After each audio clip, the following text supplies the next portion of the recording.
Hello dear students, how are you all? Welcome back to the session of class 11th chemistry subject. Today we will discuss about aromatic hydrocarbons and these hydrocarbons are also known as arenes. Actual में aromatic word जो है that is taken from the word aroma. Aroma का मतलब बच्चों होता है pleasant smell. क्या मतलब होता है? Pleasant smell. इट मीन्स जो ऑर्गेनिक कंपाउंड्स जिनकी एक प्लेजेंट स्मेल है they can be aromatic. But ये डेफिनेशन बच्चों काफ़ी हद तक ठीक नहीं है, इसलिए इसको हम बाद में मॉडिफाई करेंगे। ठीक है जी। तो अभी के लिए याद रखना है कि जितने भी एरोमेटिक कंपाउंड्स हैं उनमें ज़्यादातर बेंजीन रिंग होती है और बेंजीन रिंग के बारे में आई थिंक आप लोगों को पता है कि कैसी होती है। अगर बेंजीन रिंग प्रेजेंट है तो बच्चों इनको हम बेंजोइड कंपाउंड बोलते हैं और कुछ कंपाउंड ऐसे होते हैं जिनमें बेंजीन रिंग प्रेजेंट नहीं है, still they show the aromatic behaviour, तो बच्चों उनको हम नॉन बेंजोइड कंपाउंड बोलते हैं। इसके लिए हम एग्जांपल यहाँ पे कर लेते हैं। बेंजीन का फार्मूला सभी को पता होगा C6H6, इसको हम बेंजीन बोलते हैं और इसका जो स्ट्रक्चरल फार्मूला है कुछ ऐसा आता है जिसमें कार्बन कार्बन जो है सिंगल बॉन्ड है, डबल बॉन्ड अल्टरनेटिव पोजीशंस पे होते हैं और साथ में हाइड्रोजन होती है। ठीक है। और इसके बच्चे होमोलॉग तक का मतलब क्या होगा, जिसमें इसके डेरिवेटिव्स आ जाएंगे। लाइक आपने एक हाइड्रोजन निकाल दिया तो यहाँ पे एक मिथाइल ग्रुप लगा दिया तो इसका नाम मिथाइल बेंजीन या फिर टॉलवीन बन गया। और बच्चों यहाँ पे 2 बेंजीन रिंग या 3 बेंजीन रिंग वो भी फ्यूज कर सकती है ऐसे, तो इनका नेम अकॉर्डिंगली चेंज कर जाता है। जैसे इसका नेम होगा नेप्थलीन। ठीक है। और कुछ कंपाउंड्स ऐसे होंगे जिनमें बेंजीन रिंग नहीं है, जैसे मैंने अभी बताया था। तो इसमें बच्चों हम एग्जांपल ले लेते हैं ये फुरान की। ठीक है। इसका नाम क्या है? फुरान। ओके। तो बच्चों सबसे पहले हम बात करेंगे nomenclature and isomerism of benzene ring. और बच्चे बेंजीन और इसके होमोलोगस के जो कॉमन नेम्स हैं they are generally accepted by the मतलब एक्सेप्टेड है बाय द आईयूपैक सिस्टम। और नोमेनक्लेचर ऑफ बेंजीन रिंग जिसमें सिंगल अल्काइल ग्रुप हो उनको बच्चे हम अल्काइल बेंजीन बोलते हैं। क्या बोलते हैं? Alkyl benzene. ठीक है। इसमें एग्जांपल अभी हमने बेंजीन की करी थी, वो तो मैंने आपको बता दी कि अगर बेंजीन रिंग प्रेजेंट है तो इसको हम क्या बोलेंगे? बेंजीन, अकेली बेंजीन को। ठीक है। अगर यहाँ पे एक हाइड्रोजन निकाल दो और एक मिथाइल ग्रुप लग गया तो इसको बच्चे हम बोलेंगे टॉलवीन, या फिर इसका दूसरा नेम होगा मेथाइल बेंजीन। ठीक है। दूसरा नेम क्या होता है? Methyl benzene. फाइन। उसके बाद बच्चों अगर आप यहाँ से देखो, यहाँ पे कार्बन के साथ 3 हाइड्रोजन है। अगर 3 हाइड्रोजन की जगह आप यहाँ पे क्या कर दो, एक हाइड्रोजन निकाल के वहाँ पे एक मिथाइल ग्रुप लगा दो तो इसका नाम चेंज कर जाएगा, that will be ethyl benzene. क्या होगा? Ethyl benzene. सिमिलरली अगर आप यहाँ से एक हाइड्रोजन और निकाल देते हो और 2 मिथाइल ग्रुप लगा देते हो ऐसे, तो बच्चों इसका कॉमन नेम तो रहता है क्यूमीन। ठीक है। जो कि एक्सेप्टेड है बाय दी आईयूपैक सिस्टम। और बच्चों जो इसका दूसरा नेम आएगा that will be propyl benzene, क्योंकि हमने इसको क्या लिख देना है? Alkyl benzene. ठीक है। सिमिलरली बच्चों अगर ये तो होगी मोनो सब्स्टिट्यूशन की बात। कई बार क्या होता है कि बेंजीन रिंग में डाई सब्स्टिट्यूशन पॉसिबल होती है कि सपोज आपने यहाँ पे क्या है एक मिथाइल ग्रुप लगा दिया तो इसका नाम तो टॉलवीन है, ये तो आपको पता ही है। ठीक है। अभी हमने किया था। लेकिन अगर डाई अल्काइल ग्रुप आ जाते हैं तो डाई अल्काइल ग्रुप लगाने के बच्चे यहाँ पे 3 वे हैं। जहाँ तो देखिए इस बॉन्ड की तरफ अगर आप जाते हो दोनों साइड पे, ये दोनों सिंगल सिंगल बॉन्ड यहाँ पे मतलब के मिल रहे हैं। इसका मतलब जो इन्वायरमेंट इस कार्बन को मिलेगा वही इस इन्वायरमेंट इसी कार्बन को मिलेगा।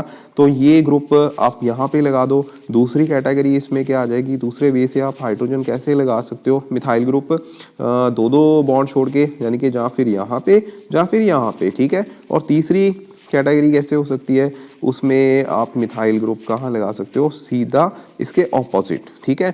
तो इसके नेम चेंज कर जाते हैं। इसको हम बोलते हैं ऑर्थो पोजीशन, जो कि 1-2 पोजीशन होती है। ठीक है। Ortho position. और ऑर्थो को बच्चे हम यहाँ पे इसका नाम जो है ऑर्थोजाइलिन बन जाएगा। और सिमिलरली बच्चे ये हो जाएगा फिर मेटाजाइलिन। ठीक है। टॉलवीन से ये बन गया जाइलिन और ये फिर बन जाएगा पैराजाइलिन। xylene। अब हम करेंगे स्ट्रक्चर ऑफ बेंजीन। तो स्ट्रक्चर ऑफ बेंजीन में सबसे पहले तो बाय एलिमेंटल एनालिसिस इसका बेंजीन का फार्मूला C6H6 ही रहेगा, जो इंडिकेट करता है कि जो बेंजीन रिंग है इट इज हाईली अनसैचुरेटेड का मतलब यहाँ पे डबल बॉन्ड है। तो बच्चों 1865 में केकुल ने एक साइक्लिक प्लेनर स्ट्रक्चर दे दी बेंजीन की, जिसमें 6 कार्बन एटम्स उसने बताए, और उसने ये भी बोला कि इन 6 कार्बन एटम्स में जो डबल बॉन्ड है वो अल्टरनेटिव पोजीशंस पे प्रेजेंट है, और कार्बन के हाइड्रोजन के साथ ऐसे सिंगल बॉन्डिंग भी है। ठीक है, और दूसरे वे से उसने स्ट्रक्चर इसको ऐसे बना दिया, मतलब कि इसको कंडेंस फॉर्म में लाइक दिस। ठीक है, लेकिन बच्चों केकुल ने ये इंडिकेट किया कि there may be the possibility of two isomeric 1,2 dibromobenzene. अगर मान लो यहाँ पे डाई सब्स्टिट्यूशन बेंजीन हेलोजन की है बेंजीन के ऊपर, तो उसमें क्या होगा, उसमें पॉसिबिलिटी ये आएगी कि जहाँ तो जो Br ग्रुप है वो दोनों कार्बन कार्बन ऐसे एटम जिसमें सिंगल बॉन्ड है, ठीक है, उस पे आ सकती है, जहाँ फिर वो जो Br ग्रुप है वो उस कार्बन के साथ आएंगे जिसमें डबल बॉन्ड है। ठीक है, लाइक दिस। देखिए यहाँ पे डबल बॉन्ड है नहीं, यहाँ पे डबल बॉन्ड है। ठीक, इसका मतलब तो बच्चे यहाँ पे ये हुआ कि यहाँ पे 2 टाइप के ऑर्थो डाइब्रोमो बेंजीन जो है वो प्रिपेयर हो सकते हैं। ठीक है, we can prepare the 2 types of ortho dibromobenzene. एक में क्या होगा, एक में कार्बन कार्बन में हेलोजन उस कार्बन पे लगे जिसमें सिंगल बॉन्ड है, और दूसरे में उस कार्बन पे लग रहे हैं जहाँ पे डबल बॉन्ड आ रहा है। ठीक है, लेकिन बच्चे ऐसा नहीं था एक्चुअल में, जो only 1 ortho dibromo benzene that could be prepared. तो इसको ओवरकम करने के लिए बच्चे केकुल ने ये सुजेस्ट किया कि benzene was a mixture of 2 forms, 2 forms का मिक्सचर है, जिसमें जो पाई इलेक्ट्रॉन्स है दे आर नॉट लोकलाइज्ड। ठीक है, वो लोकलाइज नहीं है, दे आर डीलोकलाइज्ड। डीलोकलाइज का मतलब वो एक जगह पे नहीं है, वो पूरी की पूरी रिंग के ऊपर ऐसे घूम सकते। सो बच्चे केकुल ने ये सुजेस्ट कर दिया कि benzene was a mixture of 2 forms, 2 form का मिक्सचर है लाइक दिस। ठीक है, 1 फॉर्म ये होगी जिसमें अल्टरनेटिव कार्बन ये है डबल बॉन्ड, जहाँ फिर उसने बोला कि ऐसे हो सकता है कि जिसमें डबल बॉन्ड जो है वो दूसरे अपनी पोजीशन जो है चेंज करने के बाद दूसरी स्ट्रक्चर ऐसी बना सकती।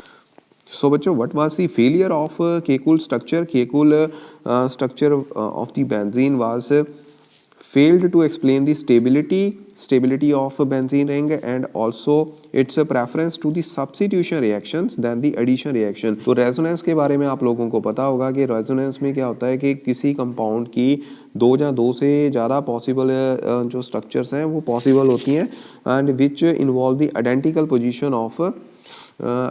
पोजीशन ऑफ एटम्स, उसको हम क्या बोल देते हैं, रेजोनेंस। ठीक, सो बच्चे बेंजीन्स केकुल स्ट्रक्चर्स जो ये फर्स्ट है, ये सपोज आपकी सेकंड यहाँ पे स्ट्रक्चर है लाइक दिस। तो ये क्या रिप्रेजेंट कर रहा है, ये एक्चुअल में रेजोनेटिंग स्ट्रक्चर्स ही हैं। ठीक है, so actual structure of this Kekulé structures that is represented by this structure, जिसको हम क्या बोलते हैं, रेजोनेंस हाइब्रिड स्ट्रक्चर। ठीक है, क्या बोल देते हैं, रेजोनेंस हाइब्रिड स्ट्रक्चर। फाइन।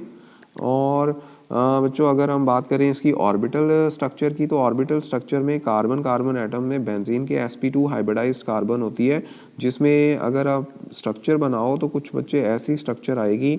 मैं एक बना देता हूँ यहाँ पे ये p ऑर्बिटल्स ऐसे आएंगे, बाकी आपको पता है ये सारे सिग्मा बॉन्ड। ठीक है, सिग्मा बॉन्ड ही होंगे, ये भी सिग्मा बॉन्ड है with hydrogen, sigma bond with hydrogen, sigma bond with hydrogen, sigma bond with hydrogen. जो पाई बॉन्डिंग है वो बच्चे p ऑर्बिटल की साइड वाइज ओवरलैपिंग के साथ होगी। साइड वाइज ओवरलैपिंग कैसे करनी है, सपोज इसने साइड वाइज ओवरलैपिंग कर ली तो इस साइड फिर साइड वाइज ओवरलैपिंग करेंगे। ठीक है, तो ऐसे बच्चे इसकी प्लेनर स्ट्रक्चर जो है एक्सप्लेन करी बेंजीन के अकॉर्डिंगली। तो एक्सरे डायफ्रैक्शन स्टडी ने ये इंडिकेट किया कि जो बेंजीन की रिंग की स्ट्रक्चर है दैट इज प्लेनर है, और डाटा इंडिकेट कर रहा था कि जितने भी कार्बन कार्बन बॉन्ड लेंथ है वो सेम ऑर्डर की है। कितनी है वहाँ पे 139 पिकोमीटर सभी की जो बॉन्ड लेंथ है कार्बन कार्बन एटम्स में आ रही थी, जो कि इंटरमीडिएट थी। कार्बन सिंगल बॉन्ड जो कि होता है 154 पिकोमीटर और कार्बन कार्बन डबल बॉन्ड जो होता है वो छोटा होने के कारण 133 पिकोमीटर रहता है, ठीक है। So the presence of pure double bond in the benzene ring give the idea of reductance of benzene to show the addition reactions under the normal conditions। मतलब कि जो ये double bond pure double bond present होने के कारण वहाँ पे फिर बेंजीन रिंग जो है that can not be do the addition reactions, ठीक है। यहाँ पे एडिशन रिएक्शंस जो है वो पॉसिबल नहीं थी, ठीक है। So this explain the unusual behaviour of benzene ring, जिसमें सब्स्टिट्यूशन रिएक्शंस पॉसिबल थी लेकिन एडिशन रिएक्शंस पॉसिबल नहीं थी। एक्चुअल में एडिशन रिएक्शंस जो हैं आपको पता है अल्कीन मॉलिक्यूल में एडिशन रिएक्शन पॉसिबल होती है। तो अल्कीन मॉलिक्यूल में डबल बॉन्ड है तो इट मीन्स बेंजीन में भी डबल बॉन्ड है, तो ये भी एडिशन रिएक्शन शो करनी चाहिए थी, लेकिन ऐसा बच्चे यहाँ पे नहीं होता, ठीक है। सो इसके बच्चे लिए आगे फिर नेक्स्ट प्रॉपर्टी आती है दैट इज एरोमेटिसिटी। तो एरोमेटिसिटी क्या है? The property of sp2 hybrid planar rings in which the p orbitals allow cyclic delocalization of pi electrons। इसमें pi electrons की delocalization बच्चे हो जाती है। So dear students, what are the conditions for aromaticity? For aromaticity ये क्या क्या conditions होनी है, आइए बच्चे इसके बारे में डिस्कस करते हैं। सबसे पहले तो बच्चे जो कंपाउंड होगा जो एरोमेटिक होगा वो इट शुड बी प्लेनर, ठीक है। वो क्या होना चाहिए? Planar. For a molecule to be aromatic it should be planar and cyclic. क्या होना चाहिए? साइक्लिक एंड प्लेनर मॉलिक्यूल, मतलब प्लेनरिटी शो करता होना चाहिए। Secondly there should be the complete delocalisation of pi electrons of the ring, जो कि हमने अभी किया था। बेंजीन का रिंग आया था, बेंजीन का केस आया था। बेंजीन के केस में देखिए पी इलेक्ट्रॉन्स जो है वो above and below the plane of the molecule वो क्या है? डीलोकलाइज्ड है, ठीक है, लाइक दिस, ठीक है। इसकी एक स्ट्रक्चर और बन जानी है, मतलब ये पी आप यहाँ से भी इसकी ओवरलैपिंग कर सकते थे, फिर इसको सिंगल बॉन्ड ही छोड़ देना था। And most important it should ओबे दी हक्कल्स रूल। अब हक्कल रूल क्या है बच्चों?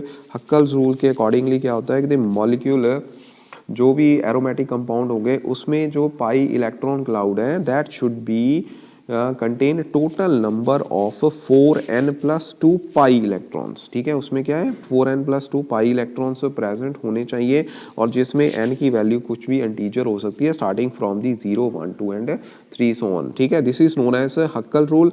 सो कोई भी कंपाउंड अगर एरोमेटिक है it should have the following characteristic properties. सबसे पहले वो सेटिस्फाई करता होना चाहिए कि molecule should be planar and cyclic.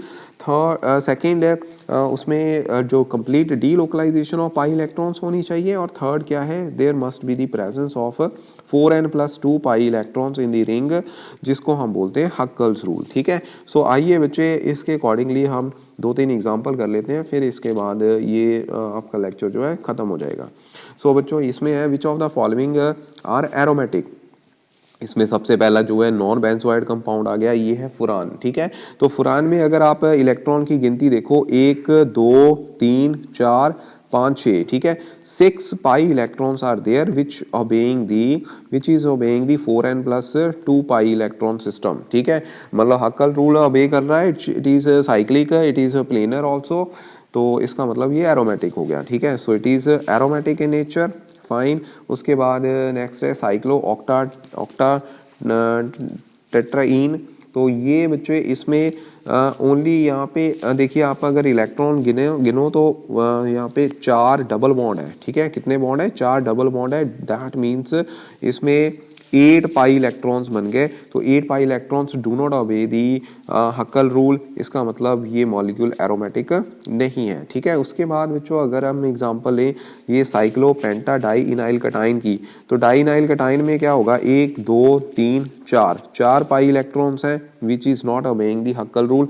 अगर यहाँ पे होता बच्चे नेगेटिव चार्ज, अगर ये अनाइन होता नेगेटिव चार्ज होता तो 1, 2, 3, 4, 5, 6 इलेक्ट्रॉन हो जाने थे, फिर ये एरोमेटिक बन जाना था, ठीक है। तो ये ध्यान रखना है। उसके बाद नेप्थलीन है। नेप्थलीन के केस में बच्चे कितने देखिए यहाँ पे 5 डबल बॉन्ड है, तो 5 डबल बॉन्ड है, इट मीन्स ये 10 पाई इलेक्ट्रॉन सिस्टम बन गया। इट मीन्स इसमें n की वैल्यू 2 आ रही है इस रूल के अकॉर्डिंगली, तो ये भी एरोमेटिक कंपाउंड है। ठीक है, तो ये नहीं है जिसमें कटाइन है। अगर अनाइन होता तो फिर होना था। ठीक है, सेकंड वाला भी एरोमेटिक कंपाउंड है, यहाँ पे नहीं है। ओके, सो ये एग्जांपल्स थी। तो हक्कल रूल हमने पढ़ लिया कि condition for the aromatic compound, first of all it should be planar and cyclic. Second, there should be the complete delocalization of pi electrons in the ring, and there should be the presence of 4n plus 2 pi electrons, जैसे कि benzene case में है। Benzene के case में क्या होता है, यहाँ पे 1 2 3 4 5 6 इलेक्ट्रॉन है पाई। ठीक है, तो इट मीन्स ये भी एरोमेटिक कंपाउंड है। ठीक है, नैप्थलीन आपको बता दिया, तो इट शुड ओबे दी हक्कल्स रूल। तो ये कंडीशन के बेसिस पे ही हम एरोमेटिसिटी जो है एक्सप्लेन करते हैं। Thank you.